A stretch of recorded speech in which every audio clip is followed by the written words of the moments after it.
Bueno, voy a retomar la línea de lo que venía planteando Walter, y primero, la verdad que es una jornada especial además de la lluvia porque, bueno, a algunos nos sorprendió, a los que somos trasnochadores, una noticia que no puedo dejar de pasar por alto, y los que no son trasnochadores se levantaron con la noticia porque ayer falleció Fidel Castro, el líder de la Revolución Cubana, y todo lo que encarna la figura de Fidel Castro de la mano con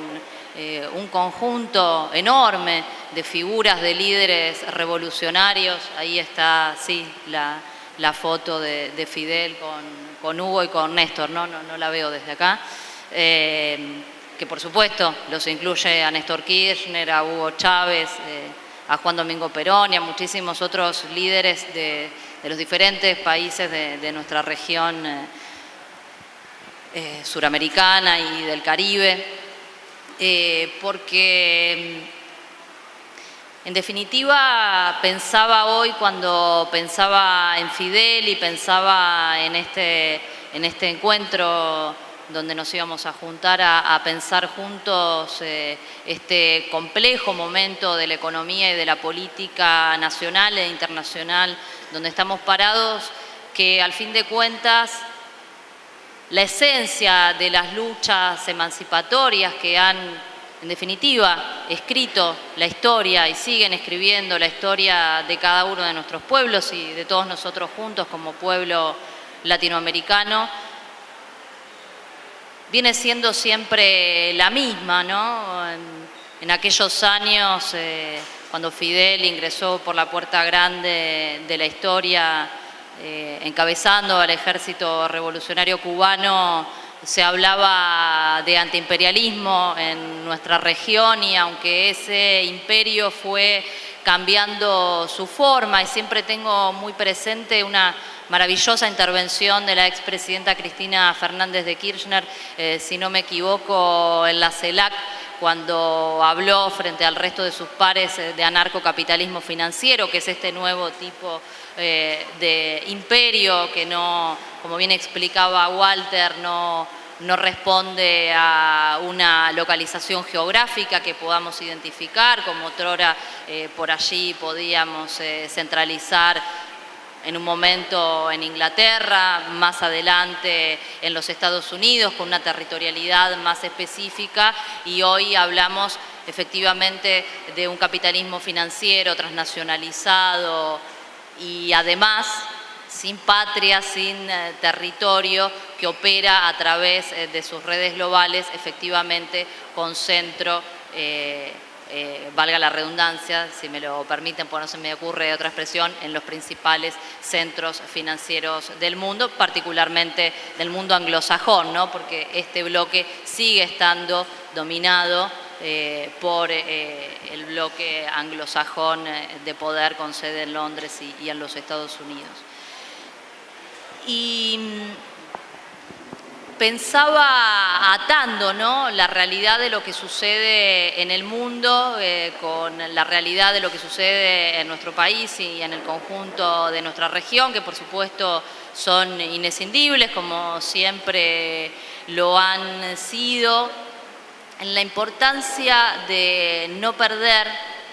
porque a veces hemos tenido, me parece, en los últimos tiempos, antes y después del resultado electoral, que nos lleva a esta coyuntura temporal y me voy a arriesgar a decir que breve, que estamos atravesando, que hemos perdido un poco la perspectiva de las grandes tendencias estructurales de lo que sucedía fuera de nuestro país esencialmente y fuera de nuestra región. Y la verdad es que hace años que venimos asistiendo a esta crisis del bloque del poder dominante de escala internacional, pongámosle el nombre que le querramos poner. Yo voy a hablar de anarcocapitalismo financiero para retomar la definición de la expresidenta Cristina Fernández de Kirchner. Y esa crisis que se expresó, como bien explicaba Walter, también a comienzos de los 2000, cuando el mundo emergente, entre otras cosas, no solo surge como un bloque contrahegemónico en términos políticos a ese poder globalizante, sino también como un contrincante en el plano de lo económico, porque efectivamente por primera vez en la historia el bloque de países emergentes pasan a traccionar, como no había sucedido nunca antes, el crecimiento económico del planeta. Y me parece importante en ese contexto señalar que esta coyuntura temporal particular que hoy tenemos no debe impedirnos perder esa perspectiva que trasciende las fronteras de lo que pasa dentro de nuestra nación y de nuestra región. Porque la crisis de descomposición, que yo diría que es en algún sentido también casi una crisis civilizatoria de Occidente, ¿no? Pensando a Occidente en términos de esta conducción que ha guiado, desde hace un tiempo largo ya, los destinos de lo que sucede en el mundo, con sus más y sus menos, y por supuesto con las enormes luchas de resistencia que los pueblos de los diferentes países hemos interpuesto, pero sin lograr quebrar hasta el momento esa hegemonía que se consolida por lo menos a partir de la década del 80, si tuviéramos que poner un punto de inflexión, siempre necesariamente un tanto arbitrario, porque esa crisis es una crisis que a mi criterio no tiene vuelta atrás. Es una crisis que nos conduce necesariamente a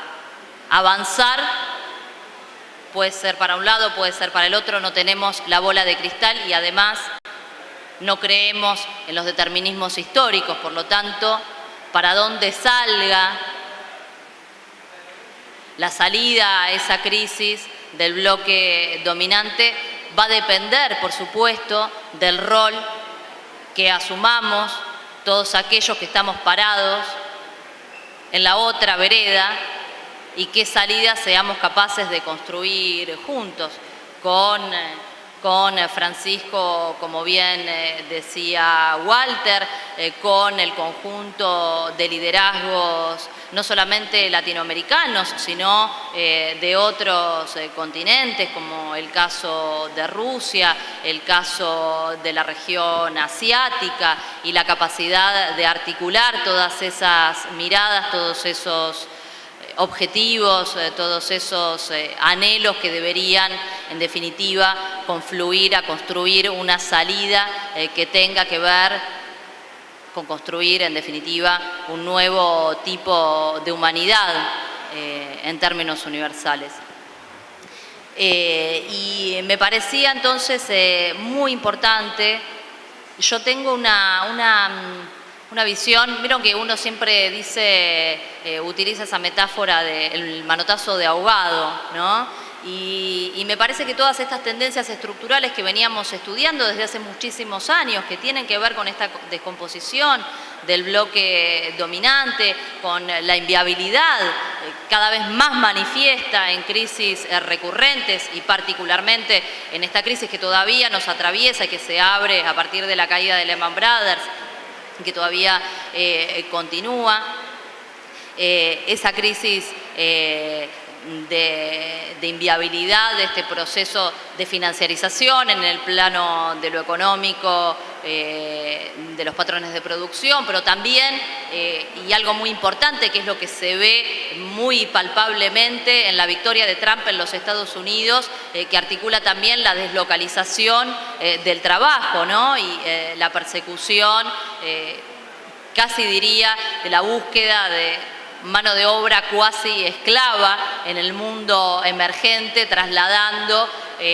las cadenas de producción de bienes y servicios fuera de los países centrales, que es me parece la cuestión esencial que explica, entre otras, pero me parece que es la cuestión esencial que explica la victoria de Trump y la derrota, que me parece que es también lo más importante de ese resultado electoral en los Estados Unidos, de Hillary Clinton, que era en definitiva claramente la candidata que encarnaba los intereses de ese bloque hegemónico dominante hasta hoy, en crisis.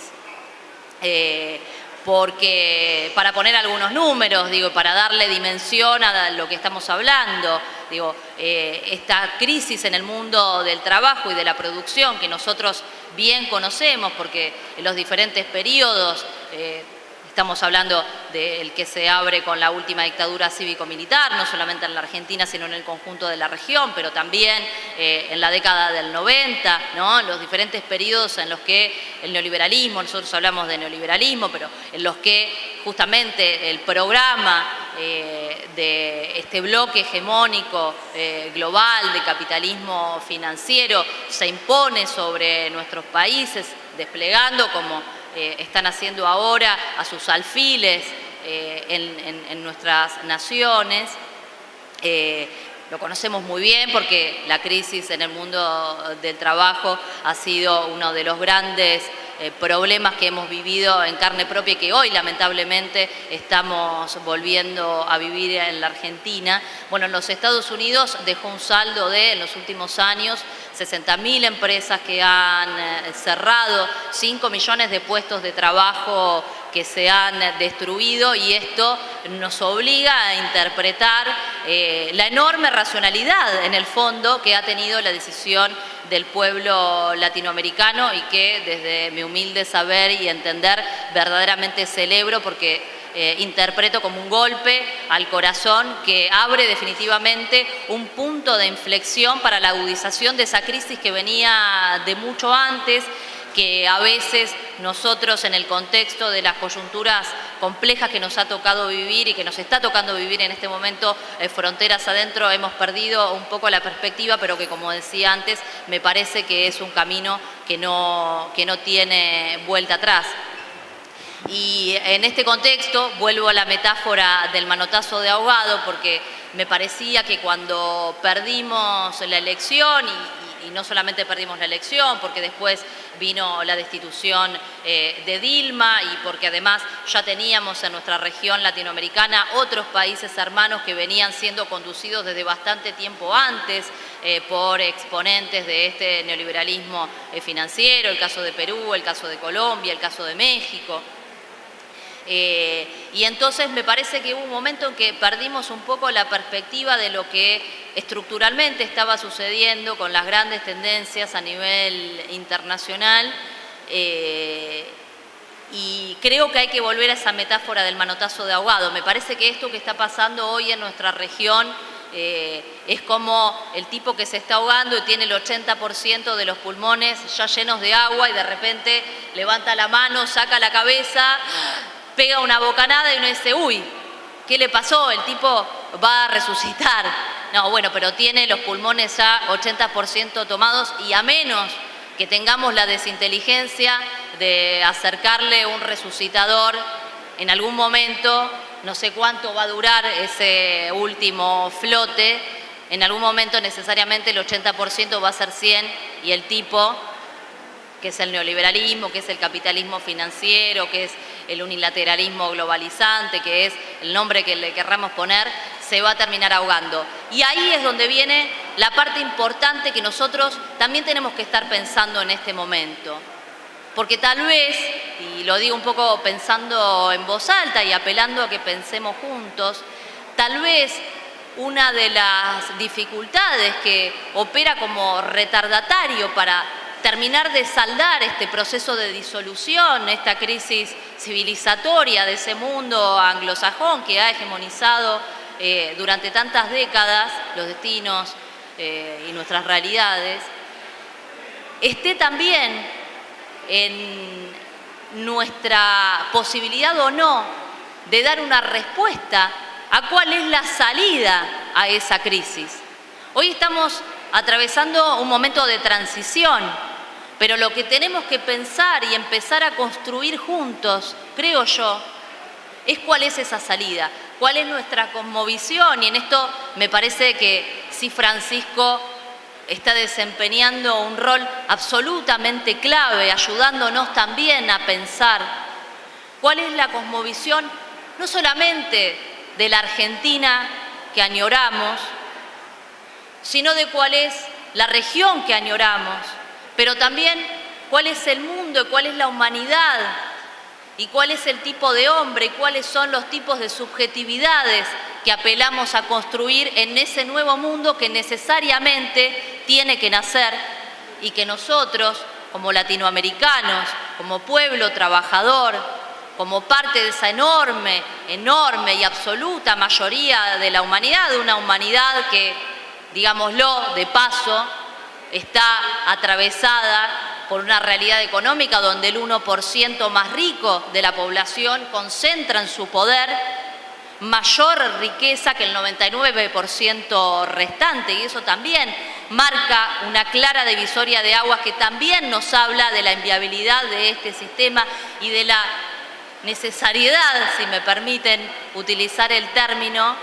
del despliegue y de la intensificación de las luchas emancipatorias que históricamente han caracterizado nuestra vida política, social y cultural. Entonces, me parece que hoy, y para cerrar y dejando esta apelación y recordando a Fidel y levantando su legado y el de todos los grandes revolucionarios que nos han alumbrado el camino y llamándonos a estar a la altura de las circunstancias de ese legado y de esas luchas donde tantos hermanos han dejado la vida, me parece que el desafío, y con esto cierro, es esencialmente pensar, diseñar y construir juntos, primero en idea y después en práctica política, la cosmovisión y los instrumentos de realización de esa cosmovisión de sociedad, de mundo, de región y de país que soñamos y que merecemos. Y lo resalto, el que merecemos, porque nos han dicho demasiado en los últimos tiempos que parece que no merecemos vivir en un mundo más justo, más libre, más igualitario. Y déjenme decirles por último que si perdimos, entre otras cosas, la elección, fue tal vez en parte porque perdimos esa perspectiva estructural, fue tal vez porque no le prestamos la suficientemente atención cuando el imperio fue por Celaya, fue por Lugo, acechó a Venezuela y la sigue acechando. Y entonces es también en el momento de la autocrítica el momento de volver a hermanarnos más que nunca, porque estamos juntos en esta lucha y no hay posibilidad de construir la salida que necesitamos si no es juntos y más juntos que nunca. Y entonces, si hemos perdido, me parece que entre muchas cosas ha sido porque nos han robado también una parte de la memoria. Y una parte de la memoria vital que hoy, estoy segura, están expectantes de extirparnos, es la de la certeza de que efectivamente se puede vivir en una Argentina, en una región y en un mundo como el que nos merecemos. Y lo sabemos y no nos podemos olvidar porque uno de esos tres, y los tres en realidad, pero uno de esos tres que comandó los destinos de la Argentina en los últimos 12 años que precedieron a este gobierno que nos toca padecer,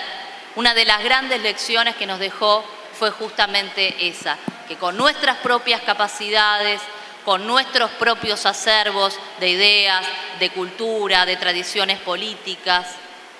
con nuestras propias fortalezas, con nuestras propias miserias también, porque al final de cuentas somos hombres, somos mujeres, tenemos déficit, tenemos errores, no somos perfectos, pero también con nuestras grandezas y con esos enormes motores que son los que en definitiva han escrito la historia de la humanidad, que es la lucha de los pueblos y el amor de los pueblos,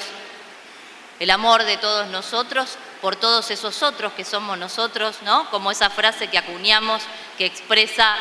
de manera sencilla pero sentida un sentimiento que forma parte de nuestra identidad, esa de que la patria es el otro. Entonces, me parece que en eso es donde tenemos que ser fuertes, como dijo Jauretche, que no nos quiten la alegría, porque el arte del enemigo es desmoralizar, es entristecer a los pueblos, y esto que estamos viviendo hoy es una coyuntura, es un manotazo de ahogado que no nos permita perder de vista, que no nos impida perder de vista que es una coyuntura, que la vamos a superar y que nuestro desafío y nuestra obligación para con todos esos que dejaron la vida en el camino y tantos otros compatriotas que dejaron la vida en el camino por esta lucha que también es nuestra, es construir la respuesta que nos conduzca a superar definitivamente esta crisis y esta transición y que nos coloque en un nuevo estadio del sistema, en un nuevo estadio de la historia, en un nuevo estadio que nos encuentre a todos, bueno, sencillamente aquello que hemos soñado siempre, un poco más felices. Muchas gracias. Gracias.